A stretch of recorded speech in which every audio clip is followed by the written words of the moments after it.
No, silicone doesn't make you a woman. You make you a woman. You, yourself, your individuality. And it's very basic to say that all of these classically feminine traits like having breasts that are pushed up under your chin, hilarious, and silicone and lip injections and that stuff doesn't make you a woman. That is gender affirming care, perhaps, for cis and trans women. God, Tracy, this is embarrassing. It's intentional misinformation to take advantage of people's insecurities and things that they don't know about. There's this section called Tickle Giggle.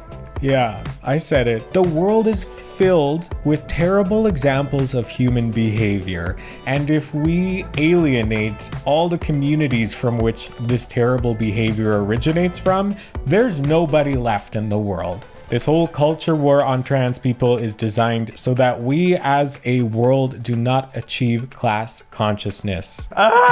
Okay, I'm fine. Hello, ladies, and welcome back to my channel. I am David, and you are watching Dismantling Hate. Today, we are going to... Right. Today, we're going to look into the YouTube channel by Andrew Gold, Line Heretics. Now, we've looked at Andrew Gold one other time before, and the only thing I remember about that video is that he was interested in how snail sperm looked. Weird to imagine snail sperm. I just started thinking about, like, what does that look like? Is it gunky? Well, it will be, won't it? So that's all the context I'm walking into this with, but it's the title of this video that really caught my attention. It reads, "My creepy trans, in quotation marks, husband tried to become," all caps, "me, Tracy Shannon in 4K. So the description reads, Tracy Shannon's couples, what a mess. Tracy Shannon's couples therapist said she was a lesbian because she'd married a woman, her husband, who one day started trying to be her. She now explains how that hurt her and her children. Hashtag gender, hashtag trans widow, hashtag anti-woke, hashtag trans widow. Are you kidding me? So that's what we're gonna get into today. It's gonna be a long one. It's an hour and 8 minutes without even me adding any of my delightful commentary. So it's gonna be a long one today. So make sure you get a snack, get a beverage. I have a water and a vape. It's gonna be a long one. I'm gonna slide on over. We're gonna roll the intro and let's get started. Dismantling Hate starts now.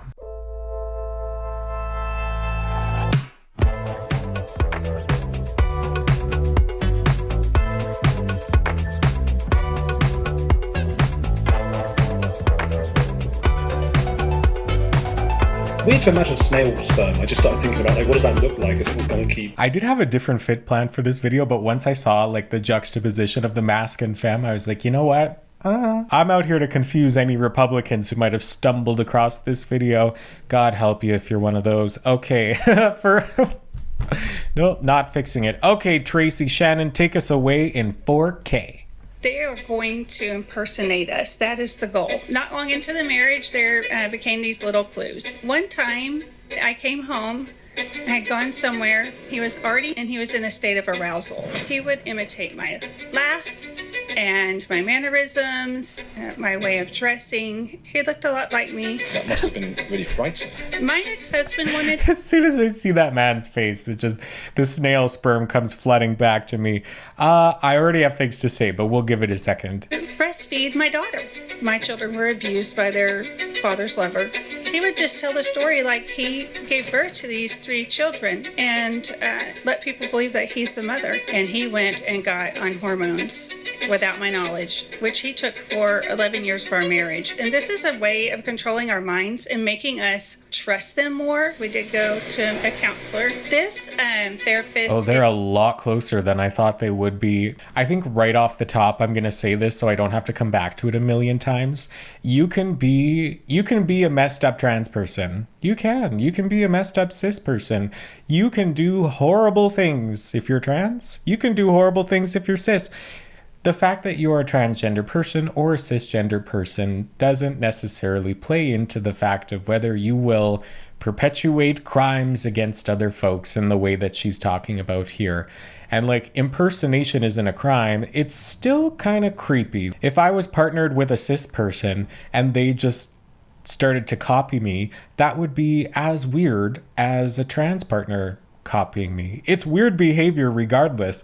But we are smarter than to be able to look at a person who's doing something wrong and identifying a community that that person belongs to and then attributing that negative behavior to that entire community, because that's just not how anything works. I've done a bunch of terrible things in my life. How come we aren't attributing that to all white people? I've done bad things in my life. It's not because I'm white. It's not because I was born a man. It's not because of any of the things that I can't control about myself.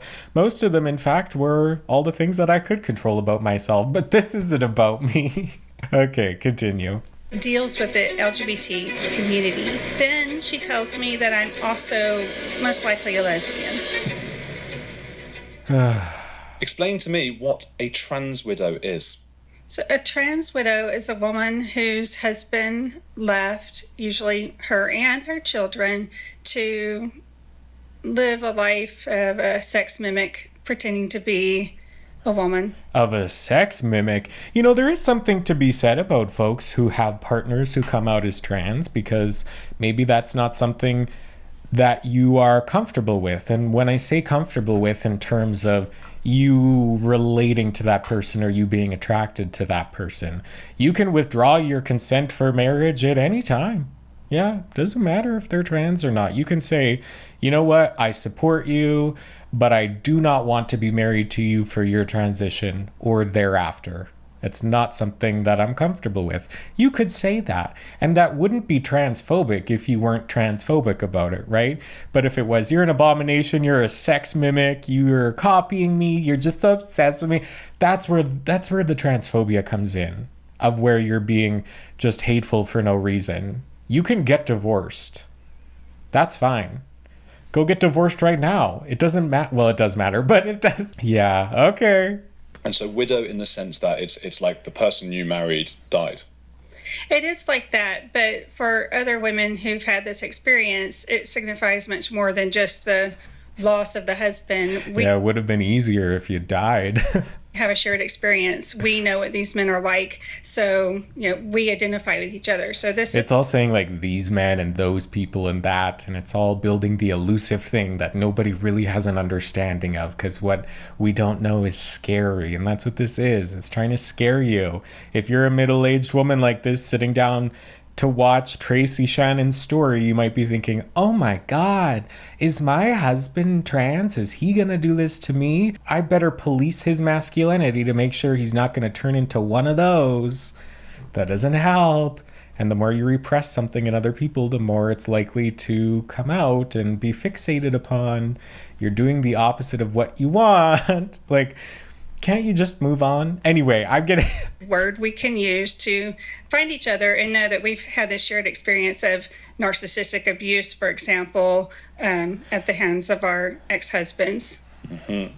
What was it like at the beginning with your ex-husband? Were there any indications in the early dates or things that something, obviously things you couldn't have noticed at the time, but when you look back on, you go, oh, that there was something odd or different there?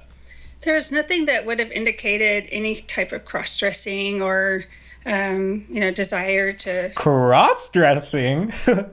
Who would do that? I suppose I'm not cross-dressing right now, am I? I'm just cross-facing. Josh Seater would say that I have on woman face right now. That's a good video. Love that Josh Seater video. The second one. The first one aged like milk, but I'm still keeping it up because I put work into that. Okay. Nice, especially when we were dating. Then not long after we were married, there were some things he wanted to do that I had questions about, but I wasn't thinking, oh, he's a cross-dresser or he wants to be a woman or anything like that. It was. I like that she put in or, because those things are different. There's a Venn diagram there. There's a lot of overlap, but they can be different. Okay. He had wanted to shave his legs, for example, and he always had a reason. It wasn't, oh, I want to look feminine or I like the way that feels or looks. It was... Do you need a reason to do something that you want to do? I mean, maybe. That the hair was being pulled at work. He was working out in the field and he was wearing jeans. He was hand-augering wells at the time. He was hand-augering wells. Nice.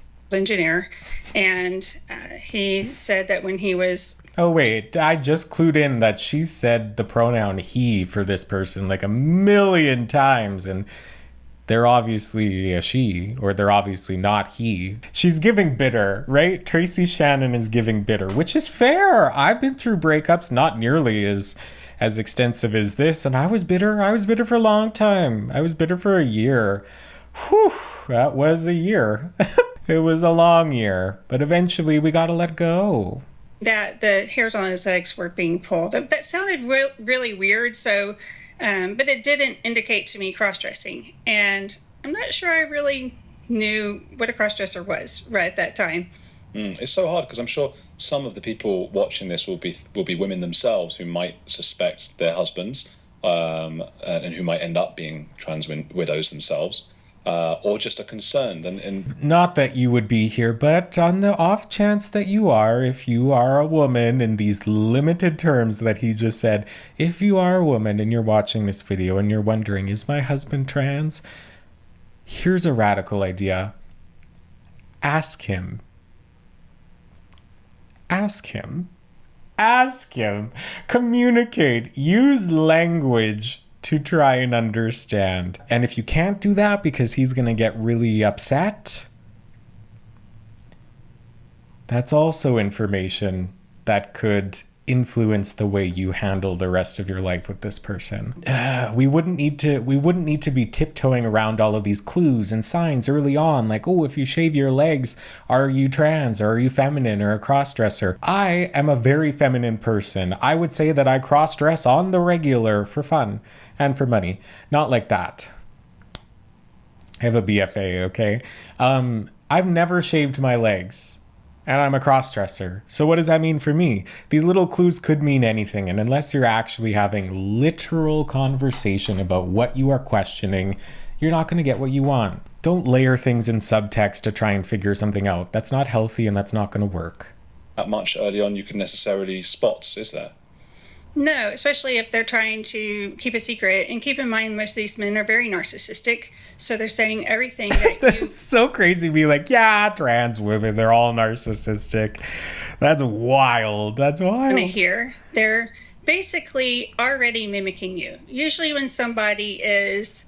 Wait, wouldn't that be a trait of narcissism, thinking that they're so obsessed with you that they're copying you? Like, I'm not calling her a narcissist because it would be inappropriate to assign that label to somebody without actually knowing them.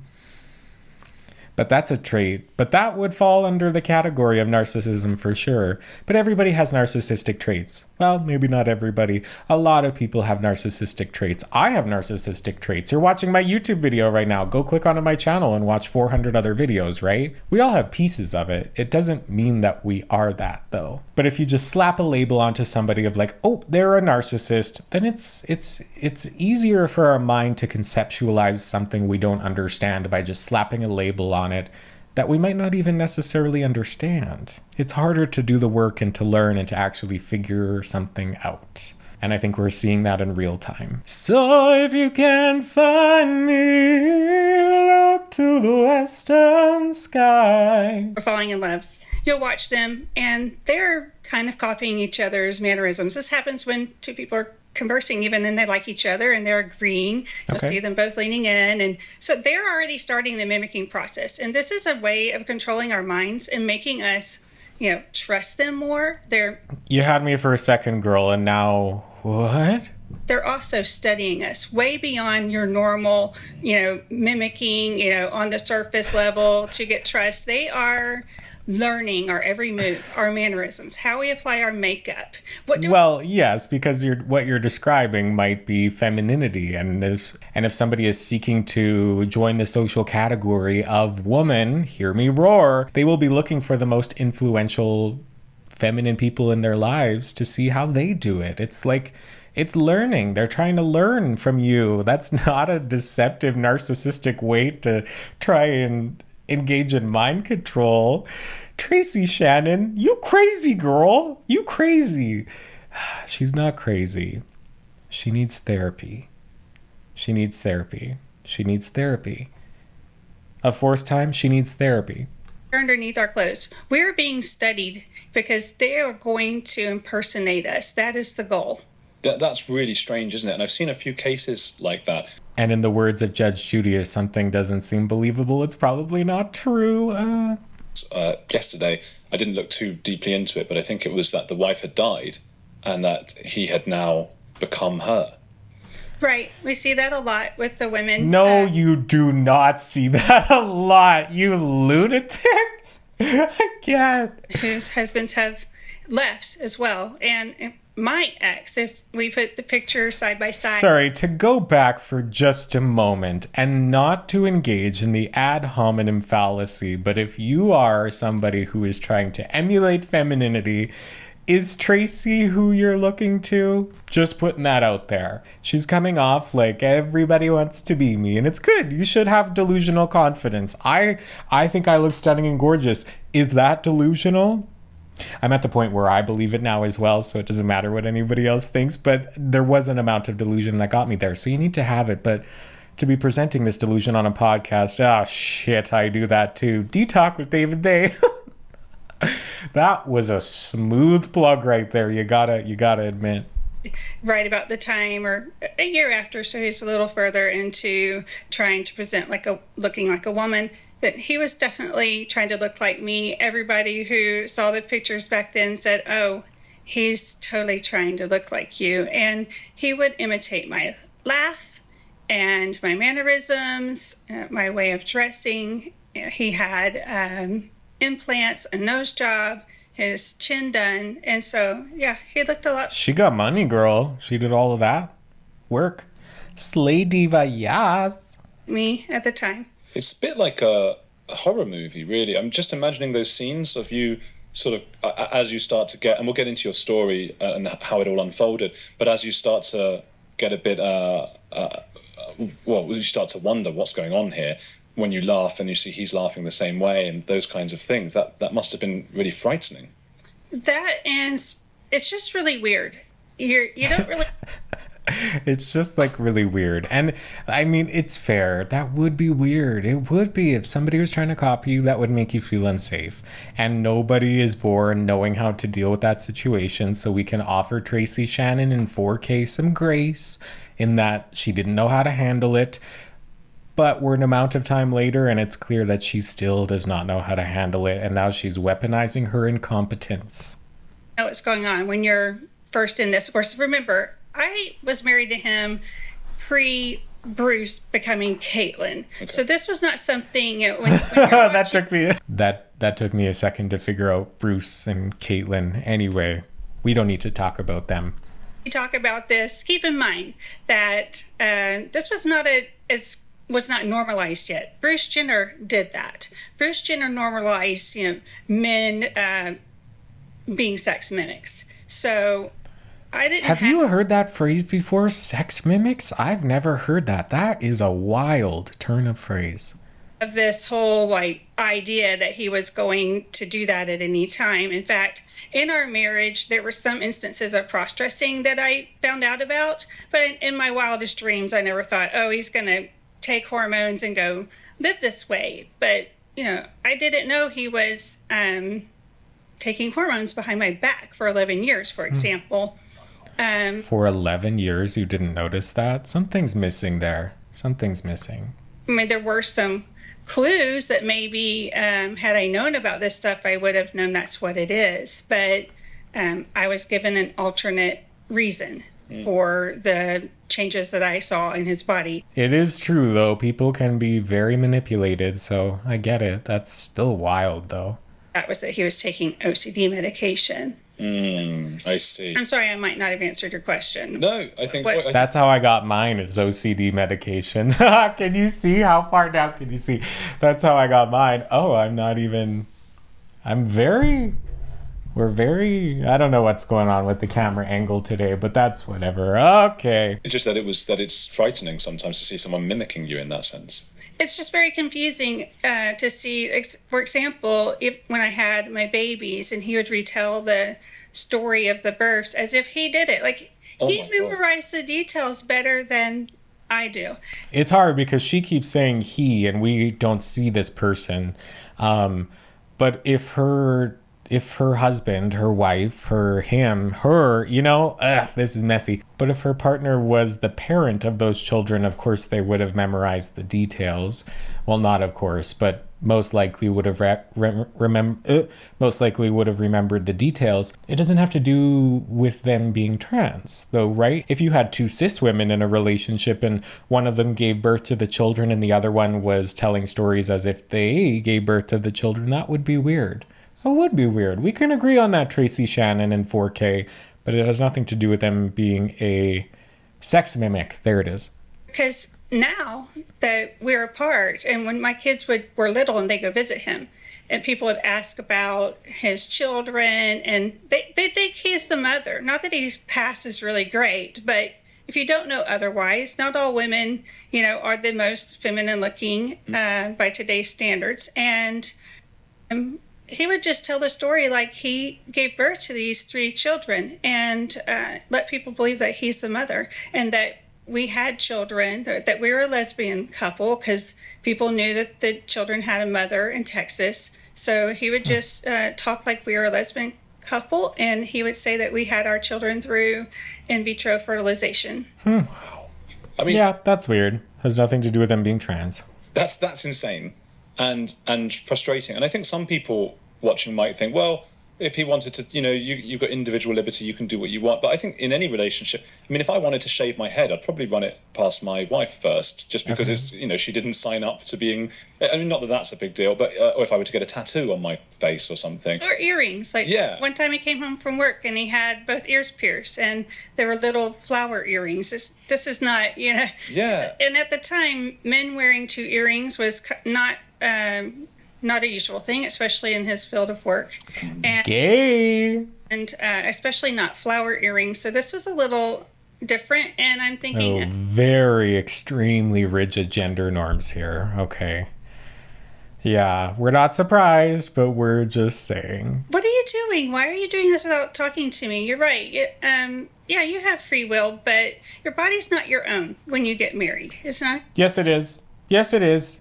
Yes, it is. Your body is your own forever until the day you take your last breath. Your body is yours. It doesn't matter if you're in It doesn't matter if you're in a relationship or not. You own your body. You have control over it. Maybe what she is trying to get to is that your body is yours. So let's say you get a big old face tattoo and you go home and your partner says, I don't like that. They can leave you. They can leave you over that choice. So when he was saying, I would ask my wife about shaving my head, sure.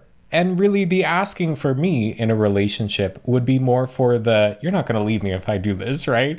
I know I can do it and I can make the choice to do what I want. But if your partner wants to leave you because of that choice, that is within their right to do so as well. They cannot say no to you. They can say, I will leave you if you do that. Or they can say, no, I'd love that. Do it. They cannot say no. Nobody owns you. Your body is yours. Always. Tracy, that was gross. Entirely your own. So, we try to respect the other people's opinion. I wouldn't shave half my hair off without talking to my husband about that. If he didn't like that, why would I want to do that? Okay, but shaving your hair is a stylistic choice, not expression of your gender. It's I guess I could see how it would mean similar things, but it's not exactly the same.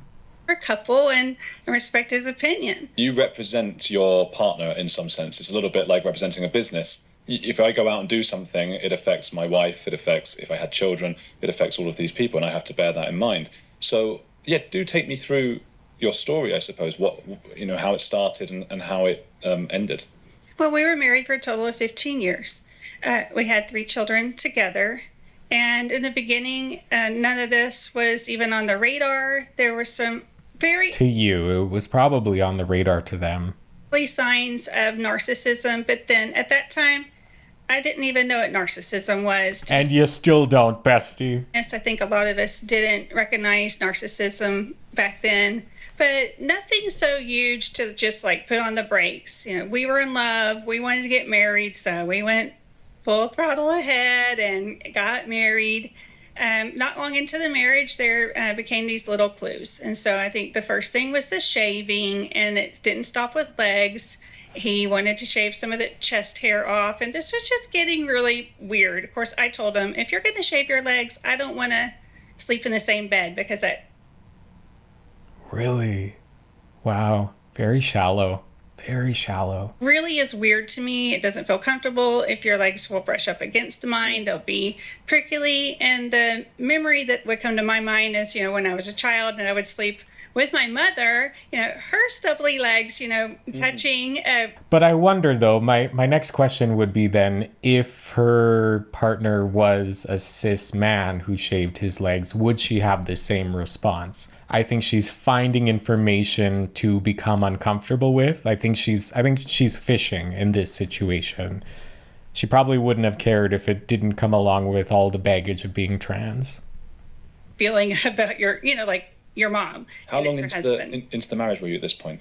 9 months. 9 months in, and I was like, okay, that's weird. And so I did stick with what I said. I didn't sleep in the bed after he shaved his legs. And one time, this is pre-children. It's hard to remember exactly, but I came home.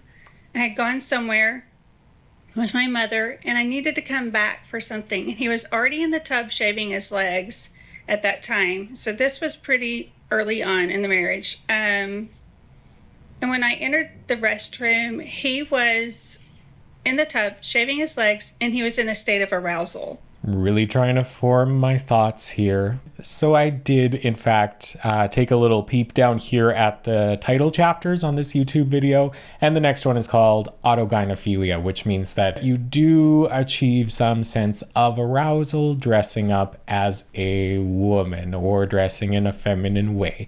And a lot of these transphobes, these TERFs, if you will, really like to harp on this idea of autogynephilia and saying that all trans women have autogynephilia, which in fact they do not. Might some of them? Absolutely. Most of them? Probably not. How would you go about figuring that out? Talking with each individual person in your life and not making some assumptions. And also, how are you quantifying arousal? Do you know?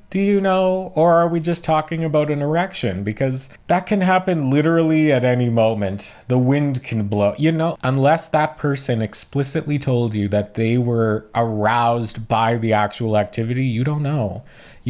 But she doesn't sound like a great communicator. And honestly, her partner doesn't either. Most people aren't. So I get it. Ooh.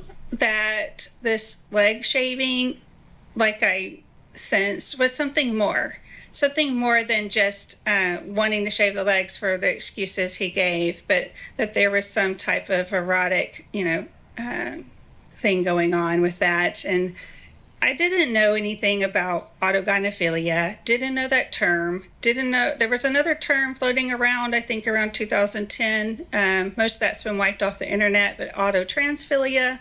Pretty much the same thing. Didn't know about that either. What is that for those who don't know? So that's just like, you could use that for either a male or a female that has the an erotic sensation around dressing up as the opposite sex. So they would experience arousal by thinking of themselves as the opposite sex. Like, I'm sure that applies to some trans people. It has to. And it also has to apply to some cis people as well. Yeah, I've had people say that to me while I've been in drag. And if they just knew how much of a turnoff participating in the act of drag is. Girl, you put on a corset, it's not, no. Farthest thing from.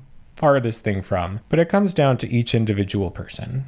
So I guess there was this sense that something's not right, but I just didn't know what it was. And I always looked to him for the answers. What are you doing? Why do you want to shave your legs? And even when the instances of cross-dressing would come up, most of that happened after we had children.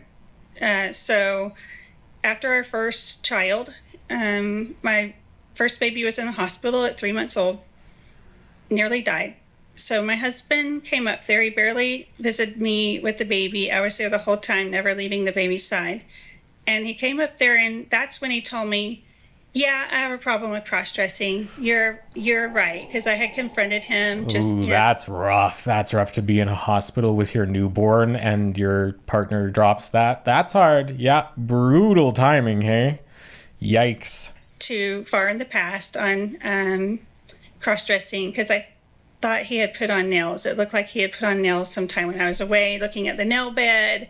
And so, I could see some damage from wearing fake nails. Do you remember the thing when we were younger when people would say, look at your nails? And you would either look at your nails like this or you would look at your nails like this. And if you looked at your nails like this, you were straight. And if you looked at your nails like that, you were gay.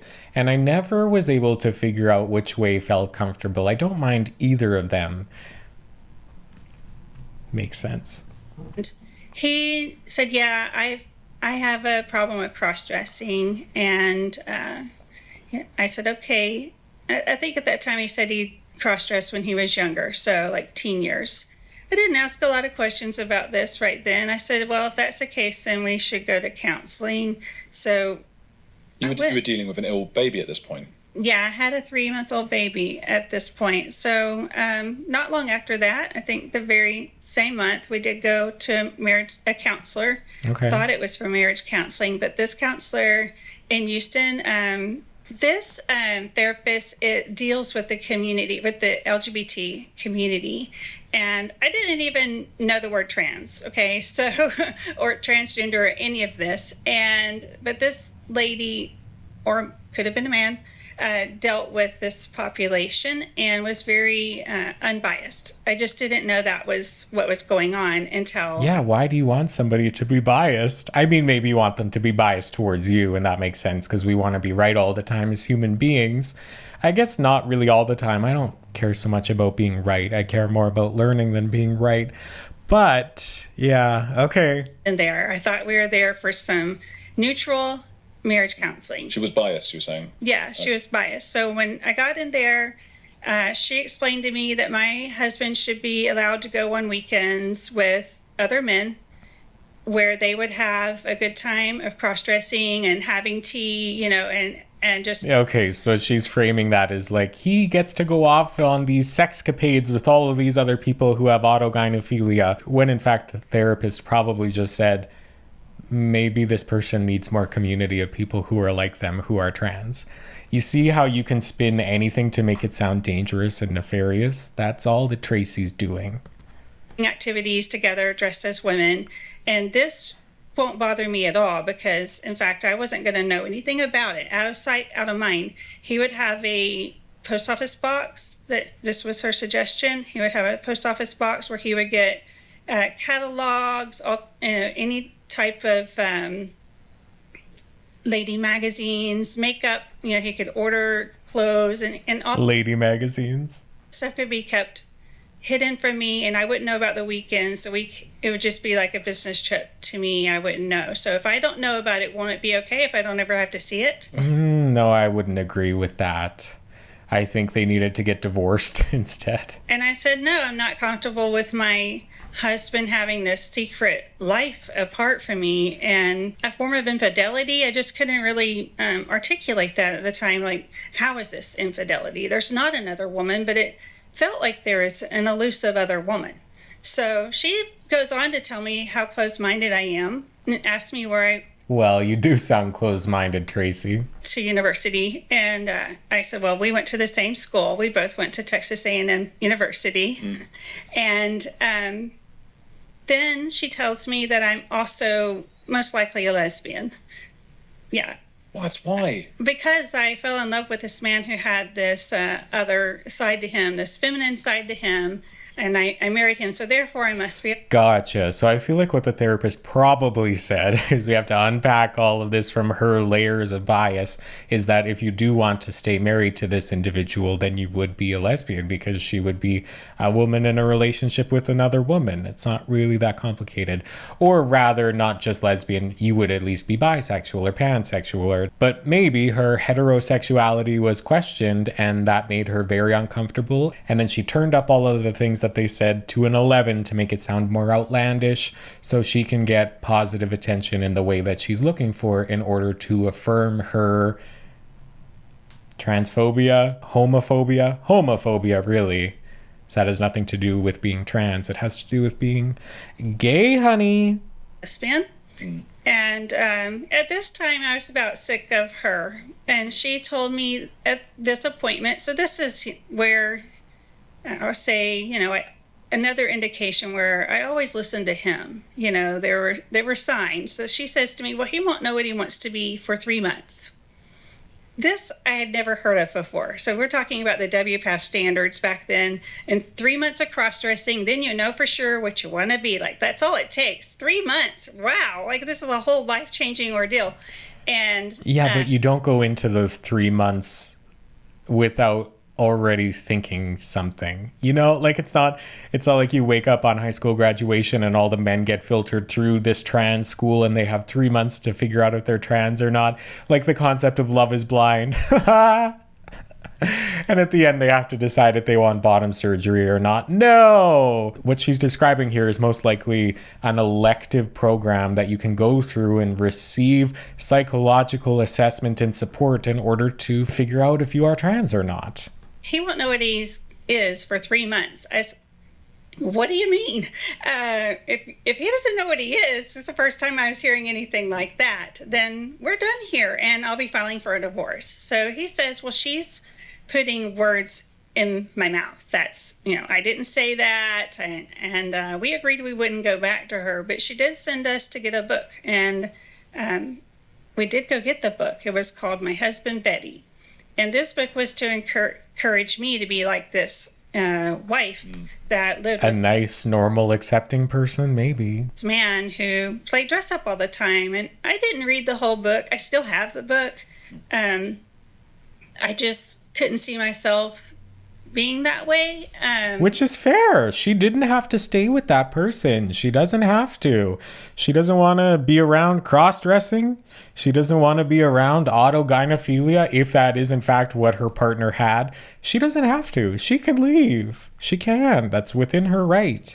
But it's not within her right to be hateful and be like, everybody who's trans is like this. Awful. It's just stupid. It doesn't make any sense. Okay, so here's what we're gonna do, because we are only 16 minutes into this video and I cannot watch the whole thing. So we're gonna jump around to some of the more salacious looking chapters. So now we're gonna jump to Silicone Doesn't Make You a Woman. Can't wait. There's just no acceptable reason to treat a man like he's a woman. He's a sex mimic, and people want to trust these sex mimics. Like, just because a man can pull it off, maybe they have a small frame, maybe they've got breast implants. I mean, my ex has like triple F breast.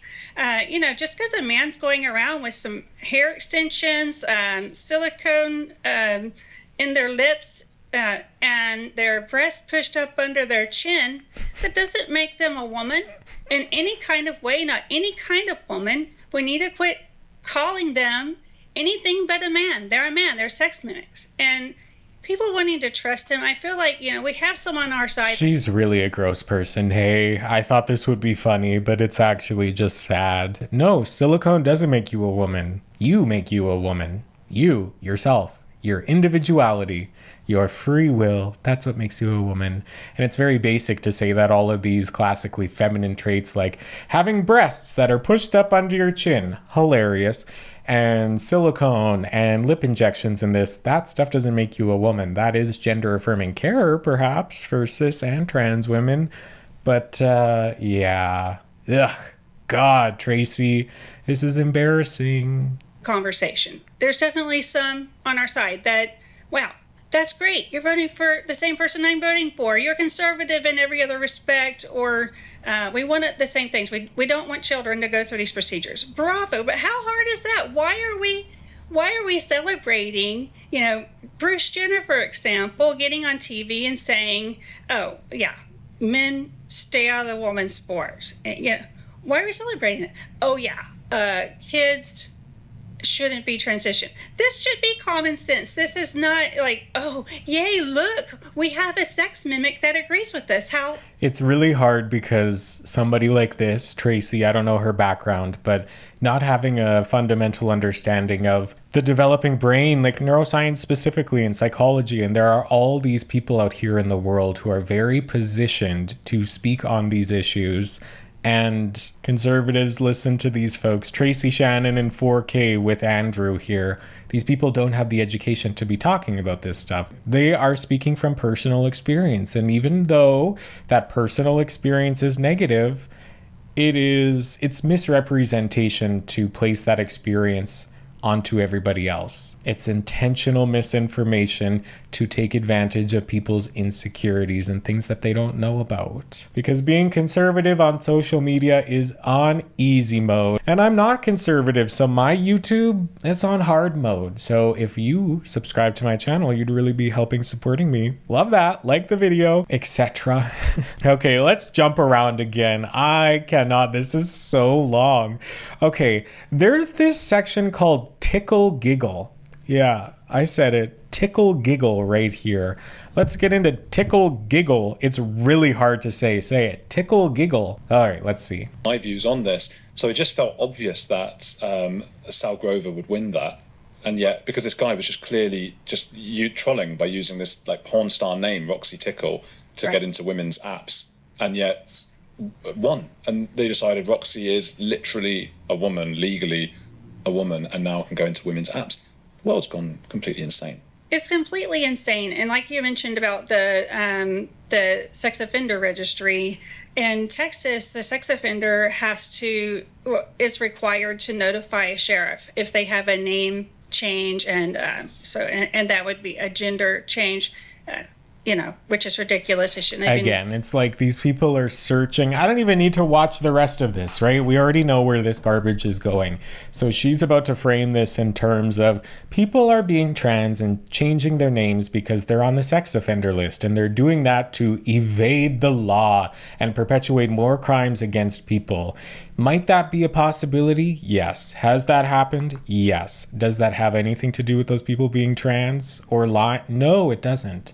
You can be a bad trans person. You can be a good trans person. The world is filled with terrible examples of human behavior. And if we alienate all the communities from which this terrible behavior originates from, there's nobody left in the world. So then what? Nothing, right? More critical thinking. I've really had it. This video, this is such a dumb thing.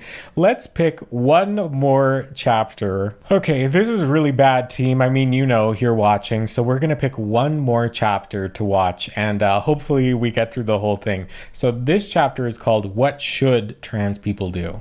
So let's see what Tracy has to say.